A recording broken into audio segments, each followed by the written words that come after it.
Wave your hand. Itong cafe na to, medyo madalas kami dito at medyo autism friendly, no? I can say, paborito ng mga anak ko to. Probably one of the kid-friendly cafe. So even my daughter na wala sa spectrum, gusto rin tong cafe na to. Welcome to another episode of Unbreakable Nation. Andito tayo ngayon sa harap ng Mad Cafe para i-feature kung ano yung mga meron na ino-offer nila sa mga taong may autism or even other PWDs. So later makakausap natin yung general manager and FYI, mawawala na si Mad Cafe. Huh? So yun, tara, pasok tayo. Manager, wala bang sasalubong sa akin dito, manager?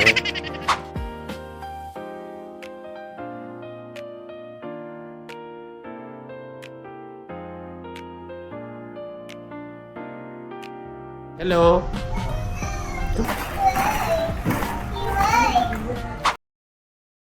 Good afternoon, everyone. So again, thank you. Dito tayo ngayon sa Unbreakable Nation. And right now, we have the general manager of Mad Cafe, si Ma'am Luz. Hi! Hello. Hi, sir. Hello po. Hello. Again, thank you po sa time at pag-accommodate sa amin. So, right now, dito kasi sa Unbreakable Nation, fini-feature namin yung mga place na friendly sa PWDs and especially do sa mga may autism. And favorite ko rin dito yung yung sisig, tokwat baboy. Sir, hindi dito yun. Baka sa iba Ay, sa iba puntang ba yun? restaurant. Ay, sorry, Wala cafe akong pala to. tokwat ba? Ma'am, can you please introduce yourself sa viewers natin and tell us about Mad Cafe na mawawala na? Wala talaga. Oo. So, hello. Good afternoon. I'm Mrs. Luz Miranda. And I am a retired faculty from the School of the Holy Spirit. Malapit lang yan dito sa Don Antonio. So, actually, yun nga, Mad Cafe, pero soon to be, it's in the process. No, we are rebranding, on the process of rebranding. So soon, magiging Glad Cafe na siya. So, the new owners of the store changed it into Glad Cafe and Restaurant. So each letter actually has some meaning. Okay, Gusto sige. namin gawing positive talaga eh. Oh, sige. So G, God, L is love, and A is end, D is dwell. So God loves and dwells within. Uy, wow. In fairness. So kita nyo na ha. Sa In meaning, fairness, doon pa lang sa namin, pangalan namin, talagang very accepting na, very accommodating. As a manager, no? Or ako bilang customer, ano ba yung gusto yung expectation na namin pag pumasok kami rito? Ano yung feeling namin pag lumabas kami? Di ba parang anong klaseng experience ba dapat yung mafe-feel namin dito? Okay, so actually, ako being a manager, we don't only offer, food. Glad team would like to offer. Attached to the food is the heart. Meaning, when we give the food, we give the experience, we journey with the customers. That's how we are. And we prioritize really the customers. We give them, syempre yung compassion, we give them the service that we ought to give to customers. Guys, may playground dito. So, again, isa yun sa ine-enjoy ng mga kids dito. So, while us parents nagda-dine, yung mga kids nandun, naglalaro. Yes. So, siguro, next question ko, ma'am, no? Let's talk about inclusivity and awareness, no? Have you had experiences with guests na yung tinatawag nating neurodivergent, no? Yun yung tama natin terminology, guys, Yes. neurodivergent. Yes. So, meron ba kayong mga naging guest gano'n na something memorable or something na ma-share niya sa kanila? Actually, sir, ako siguro, I'm so lucky that I belong to this team wherein the owners prioritize yung the heart really to help. In fact, yung our student, yung one of the owners, has that very compassionate heart. talagang ano siya, ng Gawad, Arnold Jansen Gawad Kalinga. Talagang primary donor siya doon. And aside from that, yun nga, nabanggit mo na yung pagtulong na ganyan. Actually, one of our employees, merong anak na in that spectrum. Oh, I see. So that's why, being new to the company, last year, twice, no? Last year, last Christmas, we held a party na lahat yung neurodivergent na children yung nandito, kasama yung mga parents nila. These are children from Project 6 Special Science School. Okay? So, lahat sila nandito.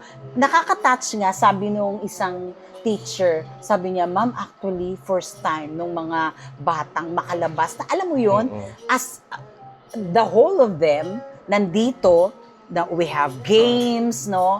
And then the owners, gave, simple token to them na sobrang saya nila. Talaga, they render songs and numbers. Nagsayaw sila, ganyan. Hinahayaan namin sila. Although yung iba, siyempre, nagta-tantrums or medyo, ayun nga, nag-mood swings na. However, yung mga parents, very educated naman. They know how to handle yung mga anak nila. Actually, Yun. ito na nga ma'am, ngayon pa lang, ayan yung anak ko guys, nandito. Tumabi sa isang customer and hindi naman siya pinapansin ng customer. So with all fairness, when it comes to awareness naman. And that's also one reason kaya isa to dun sa mga na-feature natin, no. Again, we are all looking for a safe place, no. And fortunately, ito in-accommodate naman tayo ni ma'am para ma-feature yung cafe nila. And hopefully you guys, hindi lang yung nasa spectrum of course, no. Yes.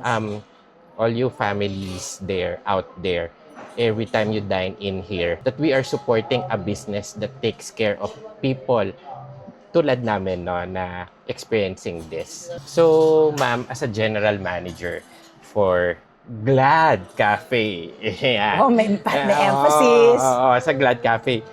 Anong klaseng mindset or training yung mga tinuturo natin, no, sa ating mga staff to accommodate everyone, no? So, siguro, let's say, people in the spectrum or probably lahat, no? Para pantay-pantay, di ba? Yes, totoo naman. Hindi naman sila trained, actually. Walang formal training yung mga staff and employees, no? On how to handle, children with special needs, no? However, in general, dun sa mga comments from customers, no? Yung aming survey, customer service ranks first. They receive excellent in that part. Okay. So meaning to say, I'm just proud that they are able to answer the needs of the customers, no? Very sila talaga accommodating, respectful. They are really encouraged, no, to assist, no, each customer. Totoo yan, hindi po ako nagbibiro. Try na pumunta kayo dito at sasabihin yung totoo. Sabi ni ma'am kanina walang training, pero sa tulad ko, I didn't feel na hindi sila trained. Siguro, probably they're not trained for that specific, Formally. but they have that compassion. Siguro yun yung importante, ma'am, no? Totoo. So, probably you don't have that formal training per se, Yes. but the people are compassionate enough, no? So, hindi ko na-feel na we're different here, no? Sa maraming nagwo-worry, tulad ko, nagwo-worry ako kung saan ako pupunta. I always choose the places kung saan ko dadalhin yung family ko, especially dun sa special one ko, no? But then, marami pa rin place tulad nito na we feel safe, we don't feel discriminated at all, and it's a big plus for us. Yes. Puntahan natin siguro yung family experience, no? Parang, ano ba yung expectation, no, ng isang family? Marami na tayo nasabi. Definitely, this is a good place, guys. So, marami na kaming nasabi. Pero, for families visiting with children, no, what can they expect in terms of comfort, space, and service, no? Exactly. Para, yun ay, diretsahang sagot na lang para... Okay. Siguro, comfort, meaning, if they're here, they feel at ease, they feel at home. Sabi mo nga, nabanggit mo na, I think the space itself, malawak siya eh.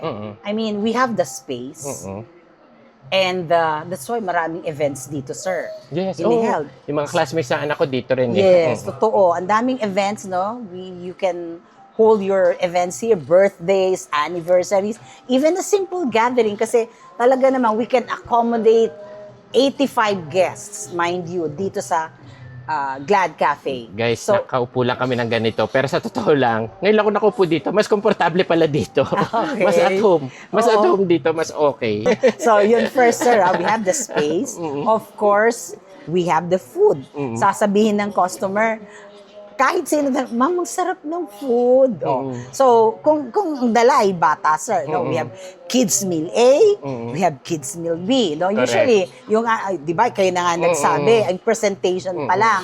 So, alam niyo naman, the usual spaghetti with Chicken tender. chicken and spaghetti with fries. No? Gustong-gusto nila yan. Kaya lang, the presentation itself, hanap-hanap, babalikan mo. Mamaya guys, papakita namin. Kung paano Alam mo, umandar. sinaserve nila doon sa, sa plane, sa airplane. Pwede ba namin iuwi yun? So, hindi. Hindi ba? As we close this episode, no, siguro, ano yung masasabi natin, no? What is inclusivity when it comes to your cafe, di ba? So, how do you define it? Paano nyo siya i-explain sa mga tao? Siguro, sir, yung point of view ko dyan sa inclusivity, no? Equality is the main ingredient of inclusivity.